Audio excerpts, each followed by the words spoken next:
નમસ્કાર એચકે ન્યૂઝમાં આપનું સ્વાગત છે। હું છું આપની સાથે કૃપાલી પરમાર। હવે જોઈએ આજના મુખ્ય સમાચાર। હાલોલ તાલુકાના વાઘવાણી ગામે ગત રાત્રે થયેલી મારામારીની ઘટનામાં ગંભીર ઈજા પામેલા એક ઈસમનું સારવાર દરમિયાન મોત નીપજ્યું હતું।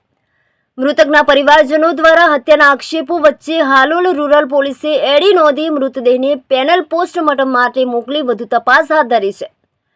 મળતી વિગતો અનુસાર વાઘવાણી ગામે રહેતા દિલીપસિંહ માધવસિંહ પરમાર પોતાના ઘરમાં એકલા હતા ત્યારે તેમના ફળિયાના રહીશો પ્રવીણસિંહ ઉદયસિંહ પરમાર, તેમના પુત્ર અલ્પેશ પરમાર અને ભૂખી ગામનું અલ્પેશનું સાડુ રાજેન્દ્રસિંહ ત્રણેય લોખંડની પાઇપ અને સળીઓ લઈને ઘરમાં ઘૂસ્યા હતા। બોલાચાલી દરમિયાન ઝઘડો ઉગ્ર બની મારામારીની ઘટના બની હતી। મારામારી દરમિયાન દિલીપસિંહ પરમાર અને પ્રવીણસિંહ પરમાર ઇજાગ્રસ્ત થયા હતા।